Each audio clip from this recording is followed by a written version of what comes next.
मोटी खाली खाली साड़ी का पहन रहती जो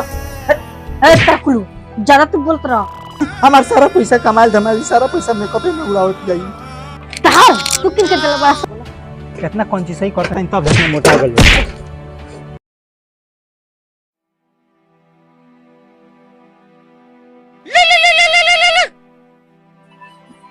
ठीक बा पैसा दिया चाहिए उन्हें का टेंशन ना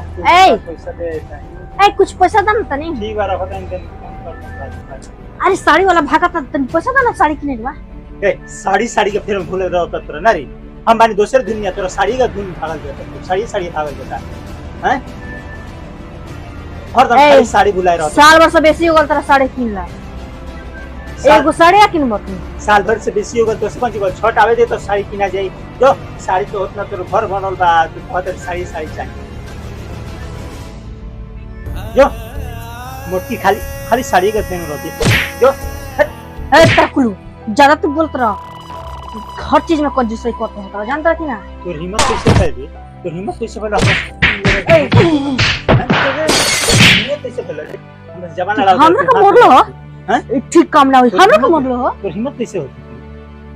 हैं तोर हिम्मत तो हिम्मत कैसे ए बाप रे बड़ी मरले भाई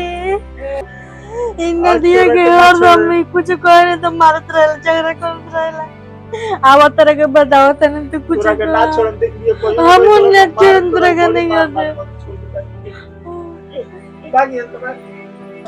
ई मेरा रुपया न बाप रे मुड़ी से नाक पीट गल बड़ी दर्द करता और दम झगड़ा फिर में रोती हम रोते नहीं बचाए के फिर में आई रोती है खाली झगड़ा फिर में खाली साड़ी आए ग्राम मेकअप के सामान अपने ऊपर भुलाए रोते करो अरे बा एगो लोग के मालिक मिलल बाटे उतरे दिन साड़ी किनता उतरे दिन सिंगार का सामान उतरे दिन खाए पिए के सब व्यवस्था करता एगो हमार मालिक मिलल बाटे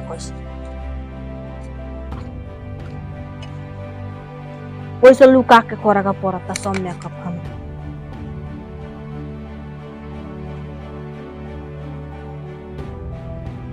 हम लूट गए नहीं हम बर्बाद हो गए नहीं हई मेहरार वही क्या बोल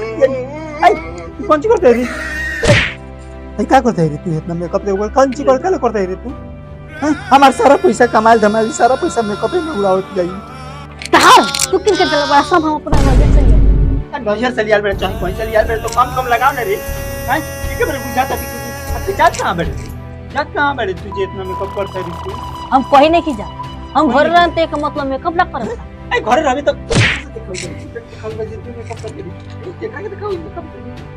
ए किन के रखे देते तब यार बाकी के तो कौन आ लगे मेकअप ना होई तो हैं इकरे मारे हम कहां जाई हमें कब तो बता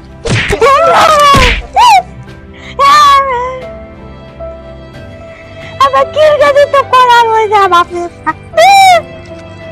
किन के मारे तेरे बाप चल बंद कर हटा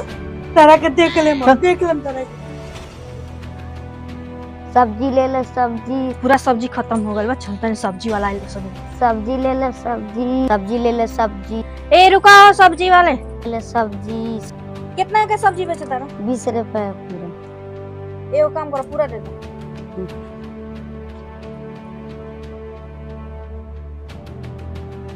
ए ला पैसा ये सब छील देलक कौन का ये इतना सब्जी बनी है हैं इधर दो चोखा बना इतना सब्जी भी तेल बची मसाला बची है डबल लोग बचाए कुछ बटे हां दो चोखा बनाओ चोखा आराम से सब ठीक बा तू बड़ी मखचूस वाला चाह करा दे इतने में सब कुछ खा मखचूस इतना में जानते हैं कह देंगे 3 दिन 4 बेर अच्छा हां ठीक बा इतना चट लिए जी सुना ना Oh, come on, man. कितना कौन चीज सही करता है तब इतना मोटा गल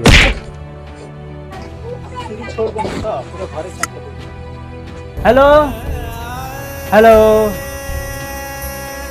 आ गई ए देखा ना मोबाइल बुझाता कामे नहीं के करती से आवाजे नहीं के आवती भूख भूख करता ही हम का कहते हैं बदल के करेंगे एगो बड़का मोबाइल किन लेते हैं हाथ से बड़का मोबाइल चलो यहाँ चला अच्छा जी हमरा भी तो इतना कंजूस करतला ए बेरा तू इतना डिमांड बदल गल था आय सब साड़ी कौन तो किने के तो साड़ी ना किन ल मेकअप ना आए जो किन के एगो ले लो खाना में इतना कंजूस करता रहो बनावे के हैता ना तो बनाओ हैता ना ए बेरा तार दिमाग क्यों चेंज हो गइल ए उ सब छोड़ा ना, पुरान का बात बोलल बा ना, से नया शुरू कर दा। मोबाइल हमरा के किनी तो पहले को पड़ता ना किनाई मोबाइल तो ना किनाई कोनो हाल में ना किने दे हां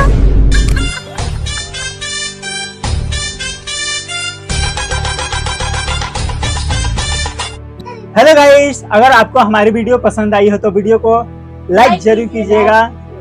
चैनल को हमारे सब्सक्राइब कीजिएगा और आपको जो हमारा पार्ट अच्छा लगा है तो आप कमेंट करके जरूर बताइएगा। हाँ, लाइक जरूर कीजिएगा, एकदम लाइक आपको जरूरी है ताकि हमारा जो है एक मोटिवेशन बना रहे हम लोग और ज्यादा से ज्यादा वीडियो बनाए हम लोग, तो लाइक कीजिएगा। मिलते हैं अगला वीडियो में, तक बाय।